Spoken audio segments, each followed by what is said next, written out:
Bonjour très chers internautes, encore une fois, Kimi Nzambe Oumela Botanabino et bon week-end, Ndeka Tolobaka et pièce contre pièce, Benjamin Mwana Souka, Nabi Genon, le lot plateau, ils allaient décorer, bon, on a emblème en boka drapeau ya mboka pour nous l'accepter que non mikolo yo mingi mingi boalo boadi tunga neto lubakaka et puis état de siège oyo pour dire que non Congo ne mte sang sabiso bo message déjà chaque émission à bando sala tondo tanara drapeau bo pour nous le non on est ensemble bisonyo surtout bana ya Congo ozala mu Congo mongala muluba muswahili beto na beto. On va parler dossier nationalité, on va parler dossier avec tokolobela niveau oyo mokonza mboka aujourd'hui. Aujourd'hui, après plusieurs batu ya mitema mabe, nous comprenons vraiment que non, les saluts du Congo et les alliés pénals. Tokolobela, to bengi réforme électorale, ba loi et tout consort, to beta masolo ya nani ya to bengi Noël Chani. Pourquoi la loi ils ont posé tant de problèmes? Pourquoi Mississa et pourquoi pas Tolobela Makambouya, to bengi ville province de Kinshasa, ya gouverneur Gentini Mbaka Ngobila. Oyo bakina balobi Ngobila doit dégager au matao kita Ngobila akolongwa parce que nous allons user de toute notre force na ba voie nous aller légal ou ils allaient en non violence pour te exprimer auto bengi ral bon na biso auto exprimer auto bengi mécontentement na biso pour Ngobila abkende encore une fois mbote na mabota na bino na pesi mbote na auto bengi mon pote Jimmy Congo pourquoi pas na pesa mbote na mama Brigitte Kaja bisika ozali ba mbote na yo ebele kolonzambe apambola bino tomi ko beta masolo politique ka ndenge ezali et na sima caméra tozali na ndeko nanga Josué o azozwa bongo ba image o ya kitoko bozola nanga mokili mobimba d'entrée de jeu. Très chers compatriotes, na moment oyo est de la République bandeko na biso bazana pasi ya oto bengi volcan oyo pays tozali biso nyonso tout ko déployer ba force na biso pour na koluka comment na est de la République et sengeli to arrêter hémorragie parce qu'il y a un ça ne va pas. Ce sont au babengi na français ba catastrophe naturelle.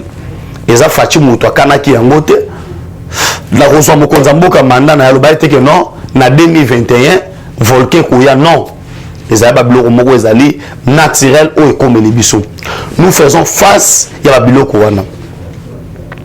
Mais nazomona c'est comme si bato mususu bazo nga ba profiter na ba biloko moko pour ba ko tia muto. Non. Mes frères et sœurs. Aujourd'hui, on les biso tout autant dans la même direction. Pour totaler la moka par rapport à Mambozo les Kakuna. Batoyo, Bajiram Boko pendant 18 ans. On va salir donneur de leçons à l'élo. On a qui FC ça c'est déclaration Brinaboui. Mais pendant 18 ans. Équipe où il y a surveillance. Il y a volcan. Équipe évaluation. Mon bandé ko uta na Banque mondiale pour nous financer plus de 4 millions de dollars portés disparus. Les lots ça nous rattrape dans sens nini volcan et surtout qui sibisonyo surtout. Volcan et surtout qui sibisonyo surtout. Ta situation oyo toza nango awa. Mais la situation toi nango awa un certain Vital Kamerhe na prison. C'est pour la toute première fois dans mon à la prison. Mais qui fait des communiqués. On a ça revendication. On a proposé à proposer. Il y a aussi na bande ko na ngai bato ba okamba prison. Na bato ba na justice na biso. Comment quelqu'un oza na prison? Akobanda les lois sa déclaration, les lois salibou, les lois salibou.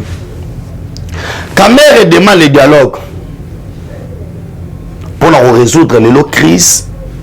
Oyo il y a éruption volcanique, il faut tout faire un dialogue. Kamerhe, aluka dialogue. Tant on a le barakeno, Kamerhe, FCC, la mouka basé le comment les gens bandent douter. Aujourd'hui, on a le même langage de dialogue. Il y a un matin follow bims.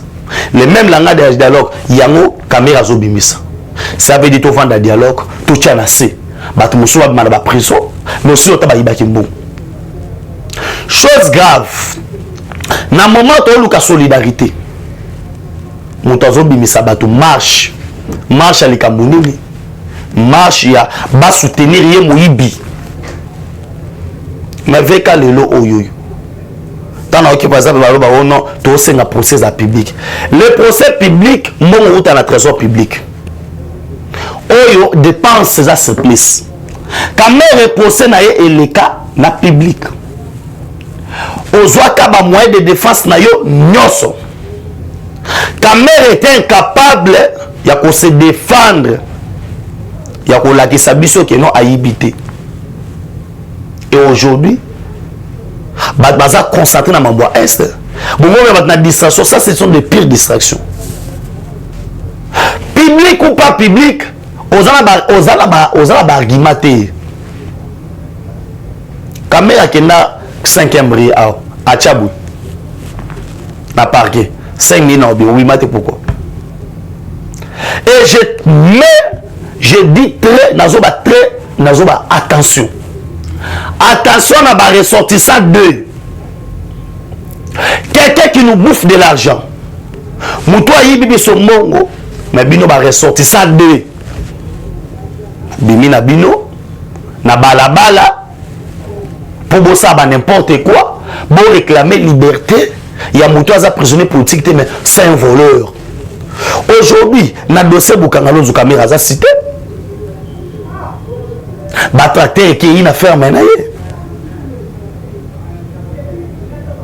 Tout le la vérité monsieur soir. Combien de fois Kamere a voulu assassiner le chef de l'État? Combien de fois? Combien de fois? Oh lelo oh yo yo.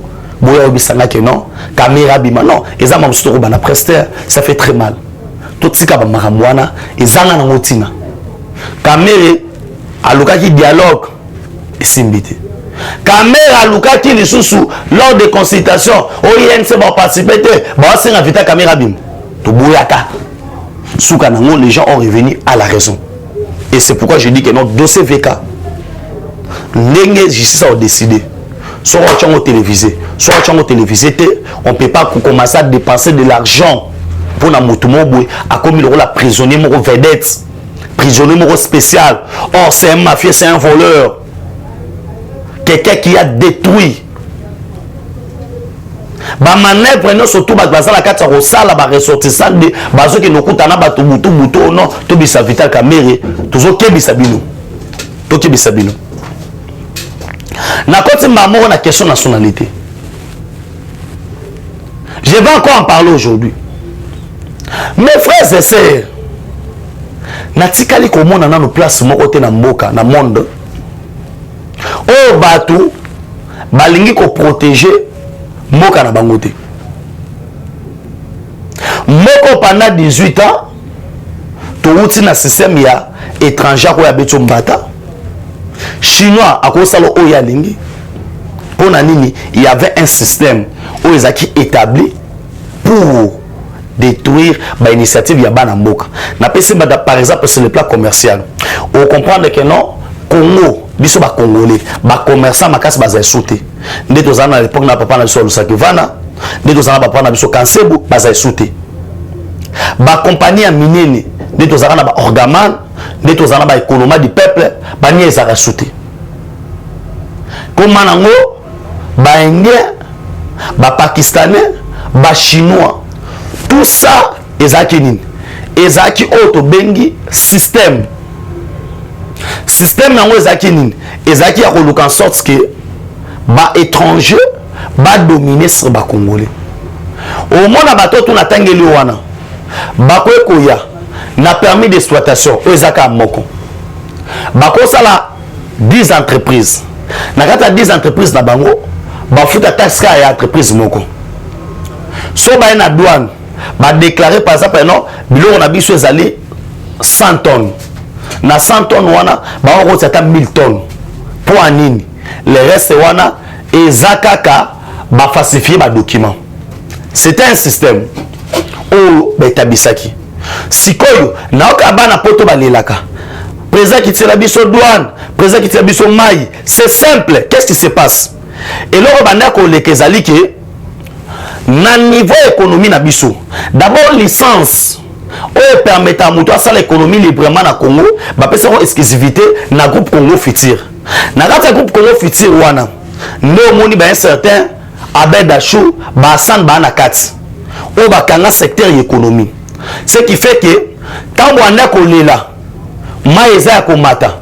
En fait, ba étranger ba no futa auto bengi douane te. Douane nyo surtout ba zwa ki yango ba bambeli yango ba na mboka. Et ça l'exemple awa.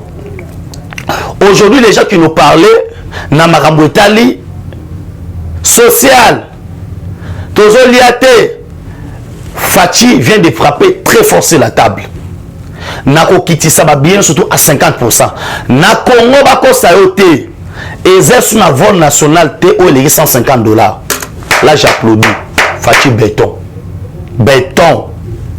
Nangina ke nembujima yawa 250. Kambujima yawa. Mais Facha Beti Kinshasa Mbujima $150. $105 pardon. Kananga Mbujima $110. Bukavu Goma Kinshasa $120. Lualaba Lubumbashi Kinshasa $130. Incroyable mais vrai. Bavole bano coûté 400 et quelques, 300 et quelques. Nzokande mutoto bengi na Congo ya Jeannette Kabila. En réalité ba compagnie avion et ba ner ko zwaka ka lokola $100. Les restes à mon wana likolo no soto wana et ba ndoko na famille Kabila. No mon chef de l'état mokolo ya lobby ba beti na mesa pas ba lobi ma mwana tout. Après ça, vous allez me dire que Kabila était congolais. Après Makambo, surtout Oyo. Vous cherchez encore des mercenaires, les étrangers. Ba infiltrer Bisso pour ba postuler dans la magistrature suprême. Non. Nous, le président Chikito Bouchachino. Il y a Roger le combattant. Non, il y a ma bonne côté. Nous n'allons pas accepter que Moutoua 100% congolais, tata pe maman naye, baza ba congolais, a comme président de la République. On ne va pas accepter ça.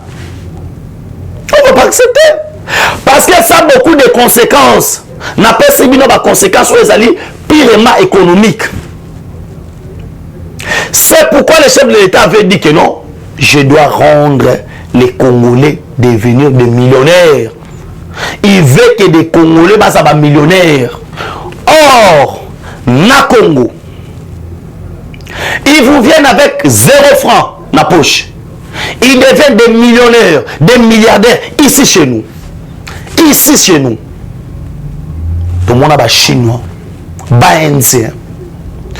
Tout ça, c'est parce qu'il y avait un système où il y a détruire l'évolution à Banamboka. Aujourd'hui maintenant, Noël Tchani a une loi. Noël Tchani qui n'est pas membre de l'IDPS. Je dis bien, il n'est pas membre de l'IDPS. Candidat malheureux à l'élection il y a 2018. A une proposition de loi. Pour Nakolo non. Protégeons l'institution président de la République. Et que Moutou soit accéder à la magistrature suprême. Aza Moutou yo, tata, pe maman naye, basa ba Congolais. Na yoki lisanga bonganga. Na yoki batu s'enflammer tout autour. Ya Moïse Katumbi. Na yoki na lusha. Bande konangai. La loi ne vise personne. Mais comme on dit, la loi est dure, mais c'est la loi. Quel est ce Congolais à 100%? Que la loi n'a pas ma passe. Pourquoi aujourd'hui, Batunion surtout, il s'attaque à Noël Tchani? Il y a des voies légales. La loi doit passer dans l'Assemblée nationale.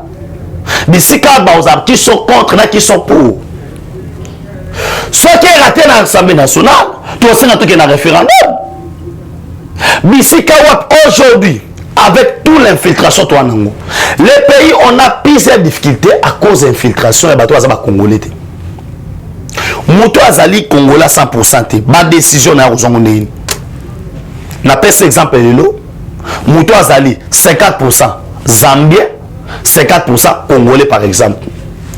Et que Congo est en guerre na Zambie. Alors ma décision de le aux états d'urgence, on a attendu 18 ans. On a attendu 18 ans pour l'état d'urgence. 18 ans. État de siège, pardon. 18 ans. Pour aux états de siège, 18 ans. Mais état de siège, ils ont la constitution.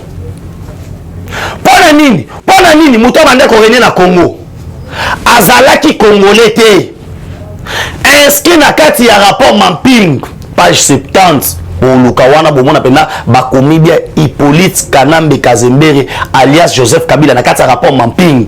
Numéro de téléphone yango na profita pesa yo plus 243 9 70 40 89 57 plus 243 9 70 40 89 57.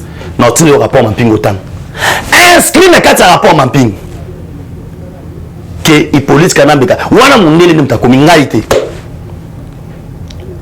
La décision n'a pas yango, il ne pouvait pas prendre des décisions en faveur de RDC parce qu'il n'est pas congolais. Aujourd'hui, maintenant, Noël Tchani, en disant que tout le Kaba congolais à 100%, ma béni Tchani à lobby. Fabien Tchani à lobby. Oh, comme il injure, oh, comme il bakochola, bakofinga. Non, la loi vise un individu. Mais non, monsieur, la loi ne vise pas un individu. La loi ne vise pas un individu. Mais c'est partout dans le monde. C'est partout dans le monde. Na Israël, sont aux alliés juifs, aux alliés arabes. Il y a battu comme un soldat. Comme un soldat. Nana vous la Koutou, loin qu'elle n'est plus loin, n'a premier ministre, n'a pas ministre, n'a pas généraux, n'a pas chef du quartier. Nous constatons que non, sans qu'on protéger aux alliés, institution na biso, n'a cause d'animateur, 100% congolais, moi qui sont kende. Ma beni balobi.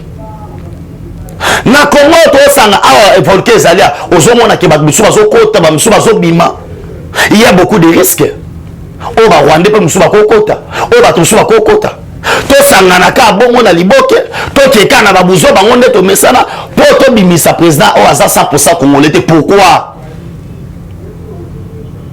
Les gens qui ont acharné, oh non, l'eau officier Moïse Katumbi. Na moni ba communicateur na yeb ba ke lubumbashi ko dozo ba stratégie. Boke ndo ko ba stratégie. Beaucoup tana semu di bende awa. To kena biloti na suka. Pourquoi vous dites que la loi vise Moïse Katumbi? Moïse Katumbi fut gouverneur na katanga wana asala nini? Moïse Katumbi abo lobela asala nini? Oh non, la loi vise Moïse Katumbi. La loi veut écarter les gens. Non! La loi a besoin que le Congo soit protégé. L'institution président de la République, ça doit être protégé. Comme c'est protégé partout dans le monde. Yo qui n'a pas batouté. Ou la mouki n'a pas oleli pana Bouddha. N'a qu'en en France, maman n'a pas posté la présidence. Non, mais c'est vraiment encore une fois. Ce que vous savez là, tout qui est référendum, tout qui est tout na peuple, oui ou non, bolingi, moto aza 100% congolais ta postulé. Oh tata nana maman ne babota bana kongote. Oh to ba koko na été. Il y a des vidéos. Papa, et loko yo congolais na so comprendre biso te bande ko na ngai. Et yo l'amour du Congo.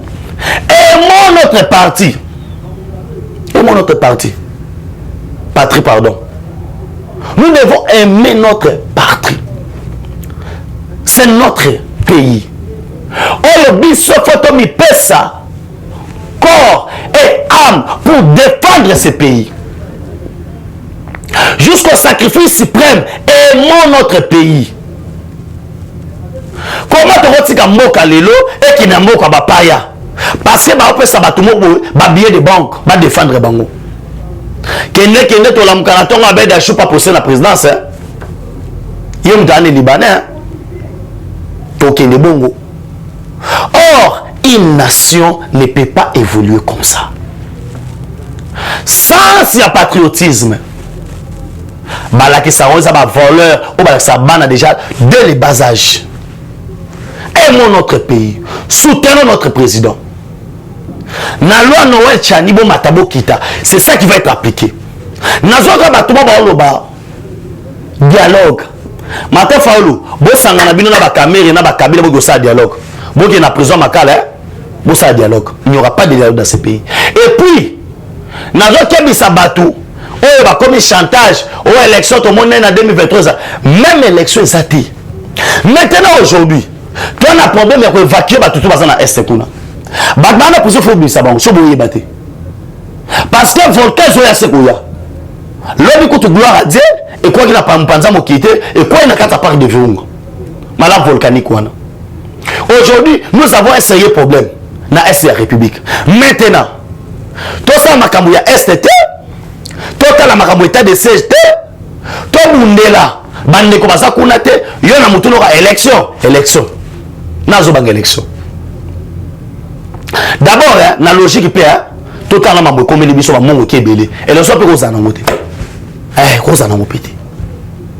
Parce que moi comme Obimba, nos frères sont en train de mourir, les gens sont souffrir. Moi on a pas débat moi que ça mutu na makolo. On est au sangana biso no surtout. Tout en la direction comment nous devons évacuer nos frères. Yo fin de la élection. Parce que la personne mongo, parce qu'on m'a tiré bateau, parce qu'on m'a tiré avion.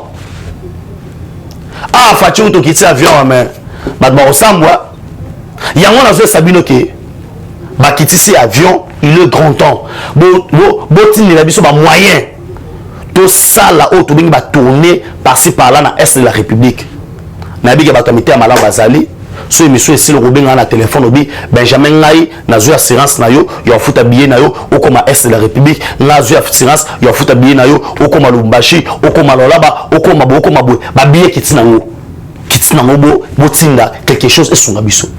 Pour vous dire quoi qu'on a sabato réalité. Nos frères sont en train de mourir. On est dans la solidarité pour na bateau. Oh yo ba na passe. Vous venez nous embrouiller avec les élections. Papa. Élection personne ça na ngoté to ko fa na bisoté. To ko fa na bisopété. Et arrêtez de menacer Tchani. Attention. Arrêtez de menacer Noël Tchani. Noël Tchani à penser na kaka. Nous sommes dans la démocratie. Et moi aussi je soutiens Noël Tchani. Pour dire que Tchani au sali bien, to protéger parti wana. Bande konanga na ko sabino ki na niveau ya procès ya Delphin Kayimbi. Nzokande mama bokilo ya Delphin Kayimbi. Na mwasa Delphin Kayimbi bangonde bazali ba responsable liwana yi. Chose grave, mwasi na ye madame Brenda Koyi na mama bokilo na ye Mondo Chaconitique. Et puis na Claudine Aminata ndeko ya mwasi na Jano Muindango oazali ndeko ya Delphin Kayimbi bango basangani na pasteur na domestique baboma Delphin Kayimbi wana nyo surtout ana zo bisayo ministère public a sengé da mwasi na peine capitale peine de mort ba sengeli pe Claudine Aminata na pasteur pe baboma bango auto bengi peine de mort ba mso 15 ans pour vous dire quoi voilà comment Kabila avait financé la mort de Delphin Kayimbi. Maintenant vous allez comprendre que non makamune to kenango ezandengeni. Tous les journalistes katobisent au boké de Lubumbashi boké de bien boké nous avons instruction. Mais sur côté comme moka non likola billet de banque, likola ba il y a corruption et ça passe. Na contre dossier Gentini Mobila, je tiens à féliciter tous les collègues parlementaires debout. Oyo batali balobi non, nous avons l'esprit tisékédiste. Nous devons dire non aux antivaleurs. Ngobila, c'est un antivaleur. Oh, Lelo, il gère mal Otobengi, ville à Kinshasa, et qu'en 2023, s'il y aura élection, Fatih na ville à Kinshasa, a un discours pour sa population. Et discours, bilan il a son mobilité. Bilan il a biso il dépêche. Et aujourd'hui, quelle stratégie a eu? Il y a qu'à accorder ma miette, on a besoin de miette. Et pas il y a communicateur moussous. Oyo, nana koko ya te pour nous salir bandeko nanga. Avec tous les respects, on appelle ça communicateur non surtout. Il y a une dépêche. On n'est pas là pour nous bouzoba na écran. On appelle ça bino respect, on appelle ça bino. Et puis naza jarte autant na combo ya bato parce que cela ne me plaît pas. Mais je parle des faits. Au Ezali que ce que Ngobila a voulu faire, c'est salir image. Il y a des combattants et combattants, il y a eu des pèses. Quand on va accueillir, au but notre destin, tu n'es pas Ngobila, beaucoup ne pas Ngobila. Ngobila comme étant moutou, à couper sa maman, à foutre transport, tout consort. Là, maman, est l'ingalité. Mais le plus grand problème, c'est que non. Devenir les défenseurs, il y a mauvaise gestion à moutou, parce qu'après ça, on va billet de banque. C'est regrettable. Communicateur il y a eu des personnes leur côté ma devant base ma base et la ngobila maboko bozo saka ba émission awat bon qui ne peut pas parlement debout bon ça peut combattre bête la ngobila maboko tout à soit bête le maboko so ba bête konate pourquoi venir défendre les antivaleurs oh ngobila bien ça va combattre misala nini misala kombo na balabala misala kombo na balabala Azubi no bossa eloko comme état ONG mobu. Pour le bana ofuta on a batona mo et on a problème. Qui nous t'a dit bato ba comme la balabala combien de nini? Combien d'arriérés? Plus de 50 mois à fouti bangote. Mais raski les alliés. Oh les alliés ko censé ko sala, ko sala nini bopeto ya ville à Kinshasa. Ba futa bato te pourquoi? Oh sala ngobila yo créer le mso kin bopeto. Oh ça nous na makolo papa to lo ba so nini ko? Quand tu viens à presse pour défendre Nani Jatini Ngobila, on a un problème ici. Pour Nani Jatini Ngobila, l'action Moutouk. Pour la Kibino Mitouk, c'est regrettable. C'est regrettable. Que Sali Batou, oh, nous devons défendre les intérêts à chef de l'État. Et Ngobila, pendant 2 ans, à Sali na ville à Kinshasa et l'autre côté, solo, Salite, Nzelezate, Maboulou. Il est incapable. Moi, nous allons répondre encore corrompre Batou. Azo quelqu'un va député provinciaux à Tchaba on a poche naïe. Et aujourd'hui, il veut prendre une partie. Il y a des communicateurs et des personnes parlementaires debout. Ah ben on a utilisé dans les médias. Mais c'est regrettable. Quand on a écouté Ngobila Moutaboïta, qu'est-ce qu'il vous a dit? Quel est ce discours où Ngobila convaincre Nango Batou? Ngobila a convaincre Nini. Mes frères et sœurs, on ça. On a typé cravate, on respecte partout. Balandako mon frère. Hein? Respectez ta autorité. On a mis mon bali, on a chaîne Coco Sabatou. Pour Nini, pour Ngobila, à la qui au poste. Hein? Pour Ngobila, à la qui au poste. Et puis tu viens là pour Manapoto dans la Nabiso. Nani en gros, on a une image qui tient sa tête. Aujourd'hui, on était avec Josué en marche. Faut na boulevard du 30 juin, na bisika aux années censées, Batuko Fanda. Arrêt à bis. Bisika au sens de la bis, il faut Fanda. Foulou, et tu te mets à défendre Ngobila, messieurs. Pour quel intérêt? Et pour autant, Benjamin Posaki, on était là. Qu'est-ce que Ngobila nous a convaincus? Ngobila, c'est quelque chose comme Malongate. C'est pourquoi on a décidé que non, ce type ici c'est un mafieux.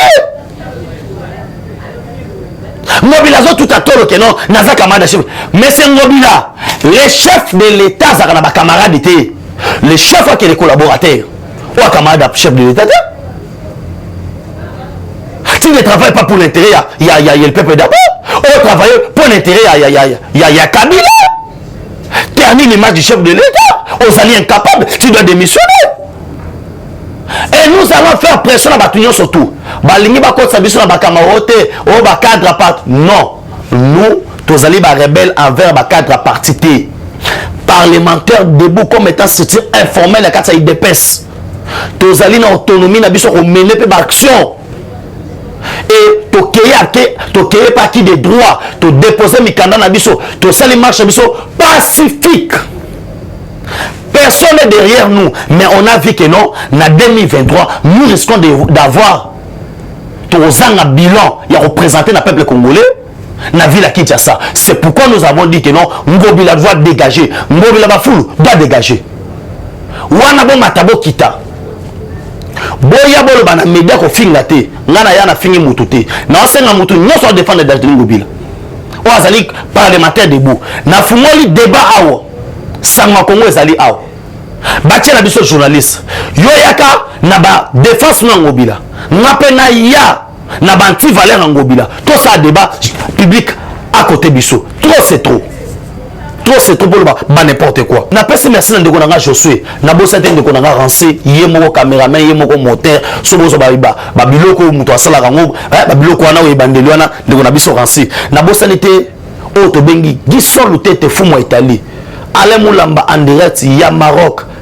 Na mama Pataouli nzamba pambola bino na petit na biso Gédéon Kolo Nzambe azana bino na bossa te président Chikito Mochachino Etienne Kabongo de boulonnage pourquoi pas ya Roger le combattant na bossa nité maman Brigitte Kaja Oyangai Sarah Mbouyi papa nzamba maman nzamba pambola yo na bossa nité papa Marcel Bambote ebele et Sarah Mbouyi nzamba pesa makasi ete obika et Negato Messana na bossa nité Rachel na Clarisse pourquoi pas na yo like et bino surtout besoin qu'il bakou ya konanda émission oyo beau partager yango parce que on veut pas les anti-valeurs au sein de notre parti IDPS. Merci beaucoup.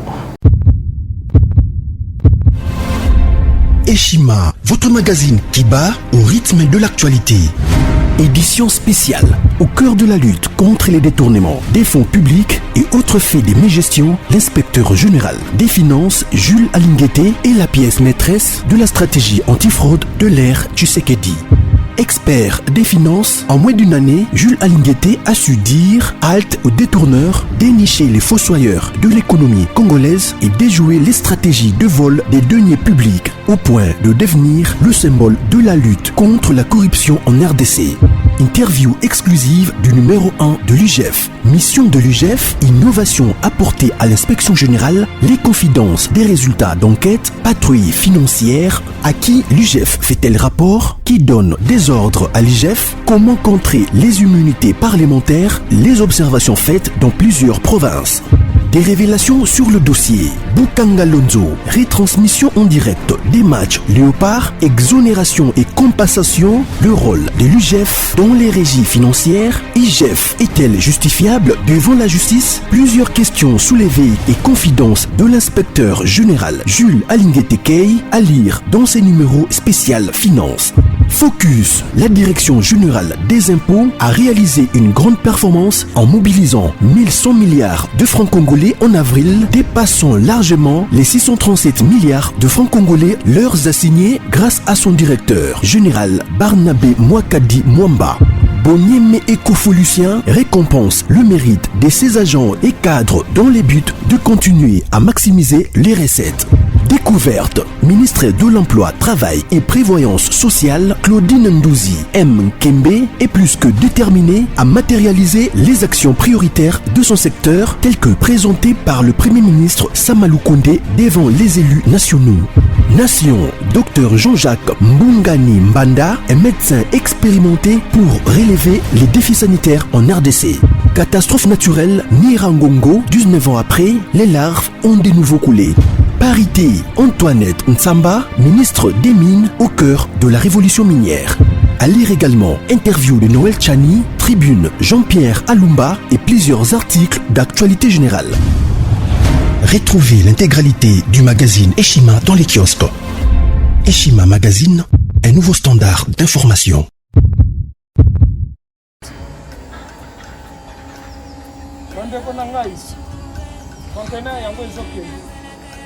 Le 26 mai, les gens conteneur. Le conteneur 7 mois. Donc, Next ekozala le 26 mai. Olingo tinda velo. Mutuka. Lise aussi otangi. Biloko tout omemaka na biso. Benga biso. Comme ça, toya. So mema biloko totinda na Congo.